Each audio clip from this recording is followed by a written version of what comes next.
Welcome to this lecture on aneurysmal subarachnoid hemorrhages. My name is Abigail Talavera. I am a lead clinical nurse and educator in the neurocritical care department at Hospital ABC. Today I'd like to share my over 10 years of experience in neurocritical care with you and share my knowledge on aneurysmal subarachnoid hemorrhages with you.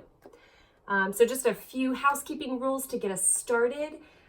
If you have a question, please do not wait until the end of the lecture. Please grab my attention by raising your hand, and hopefully we can have a lively discussion throughout this learning process. I am going to be primarily lecturing throughout today. However, in addition to this lecturing style of instruction that we're going to be doing, we're also going to be learning this content through case studies. We'll talk more about the case studies a little later in the lesson. Even though, like I said, I'm going to be primarily lecturing, I still want you guys to be active learners. Now, what do I mean by that? By active learners, I want you to engage with the content.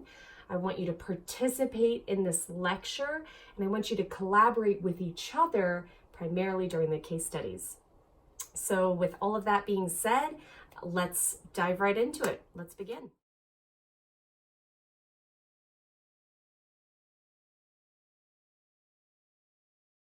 I know you've had a long day of lectures today, but let me tell you why this lecture is so important to your work. We are the region's designated stroke center, meaning that you have the unique opportunity to take care of this patient population, unlike nurses at other hospitals that might take care of stroke patients, but will not have the opportunity to care for these aneurysmal subarachnoid hemorrhages. With that being said, let me tell you the 3 things that I want you to learn today and take away from this lecture. If you go ahead and look at the PowerPoint screen to my right, you can see the 3 learning objectives listed on the screen.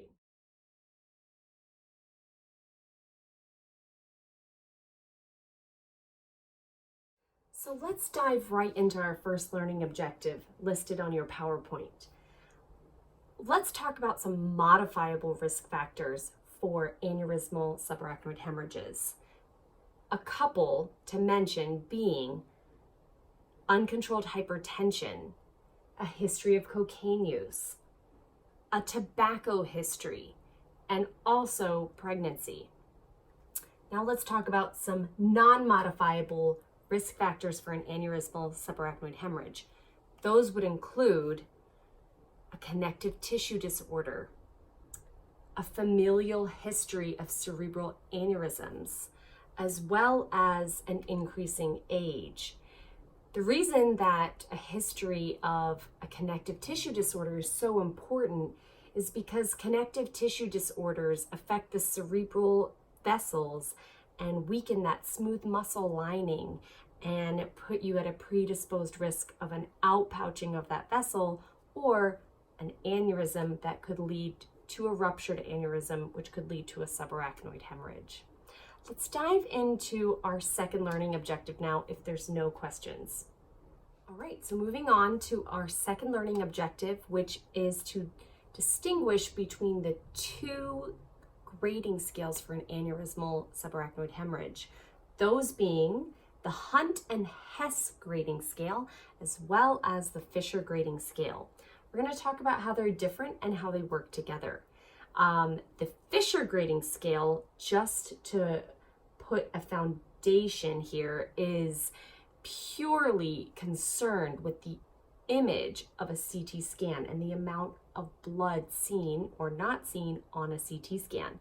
Whereas the Hunt and Hess scale is purely concerned with the patient's assessment and subjective findings.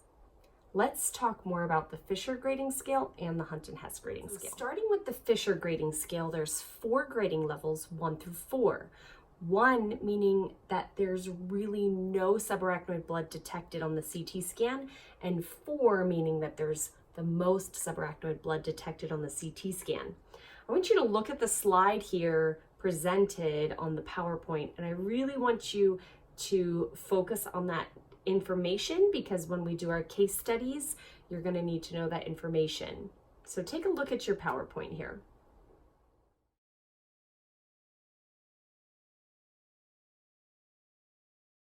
Any questions about the Fisher grading scale?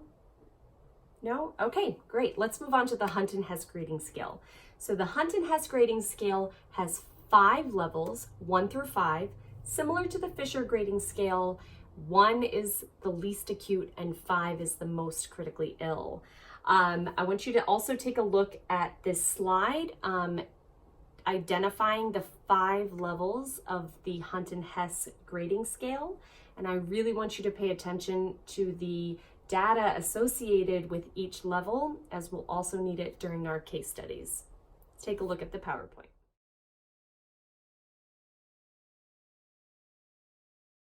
Okay, if there's no further questions about our second learning objective today in this lecture, let's move on to our third and final learning objective, which is the signs and symptoms of an aneurysmal subarachnoid hemorrhage. So your patient is going to come in probably to the ED or through EMS. They're going to have a thunderclap headache, the worst headache of their life. They're going to have neck pain and rigidity, meaning it's very difficult for you to move the patient's neck without excruciating pain. They're also going to have photophobia. You'll see patients covering their eyes, and in their recovery period, most aneurysmal subarachnoid patients will be wearing sunglasses in the hospital for about 2 weeks because of that photophobia. They will have a focal neurologic deficit. What does that mean? That means that one limb or one side of the body is going to be weak or have paralysis or paresis.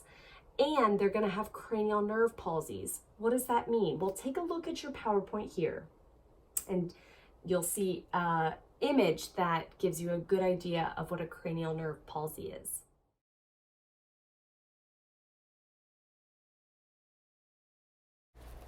Let's hear now from Sharon Stone, a huge movie star in the 1990s, who shares her experience with surviving a subarachnoid hemorrhage, which was aneurysmal in nature. Here she is. That my vertebral artery had ruptured and was now hanging by a thread. And for this entire time, I'd been hemorrhaging into my back, my head, my face, my spine. And now my brain was shoved up into the front of my face. And the artery was just hanging by a thread, and they had to make an instant decision. Everybody got together and they decided that the most advanced technique and the most modern thing was the 22 platinum coils in my head in place of the artery. I woke up finding out that this is what had happened, and then I had to learn to walk, hear, write, talk, remember, and everything all over again. So we're done with the majority of the lecturing part of this class. Let's now get started with the case studies that we talked about at the beginning of this lecture. This class only has 12 students, so it's pretty small. So let's just pair up with the person sitting next to you, okay? And let's do something that's called think, pair, and share. So we're gonna look at the case study presented on the PowerPoint. I want you guys to think about it with your partner, and then we will share our answers together as a group. Hopefully we all come to the same conclusion. So let's start with case study number 1. You wanna take a look at your PowerPoint.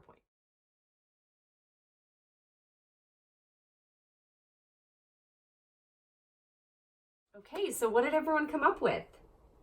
Hunt and Hess grading scale 3. That's right. Yep, it's 3 because the patient has a mild focal deficit, is lethargic, and is confused. Great job. Okay, let's move on to case number 2. If you take a look at your PowerPoint.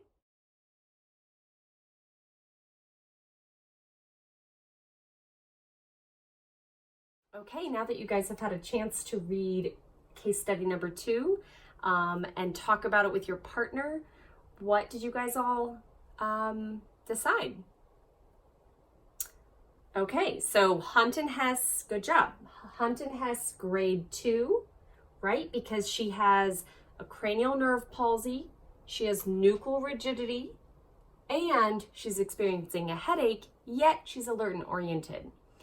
And you're absolutely right, a Fisher grade 2 as well, because she has less than 1 millimeter of blood noticed on the CT scan.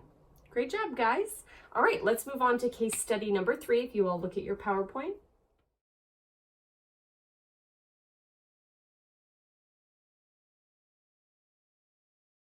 Okay, now that you guys have had a chance to think about case study number 3 with your partner, let's talk about what you guys came up with. All right, so which condition there is not a risk factor for a subarachnoid hemorrhage caused by an aneurysm rupture? That's right, chronic anemia is not a risk factor. Uncontrolled hypertension, a history of smoking, and being positive for cocaine use and a history of cocaine use are all risk factors for a subarachnoid hemorrhage, which is aneurysmal in nature. All right, so in the last few minutes of this lecture, I just want to commend you on exhibiting that you have met the 3 learning objectives of this lesson, which were being able to state at least 3 risk factors for aneurysmal subarachnoid hemorrhages, so great job. Also, you were able to identify the 2 grading scales used to distinguish and evaluate aneurysmal subarachnoid hemorrhages, which are the Hunt and Hess and the Fisher grading scale. In addition, and finally, you were able to describe the signs and symptoms associated with an aneurysmal subarachnoid hemorrhage. So great job, guys. I was really happy to share this lecture with you. And if you have any questions in the remaining, I think we have 3 to 4 minutes left on this lecture, please ask me. And if you have a question later or don't feel comfortable asking your question in front of the class, my email is listed on the PowerPoint. Please email me and I'd be happy to get back to you. Thank you guys so much and enjoy the rest of your day.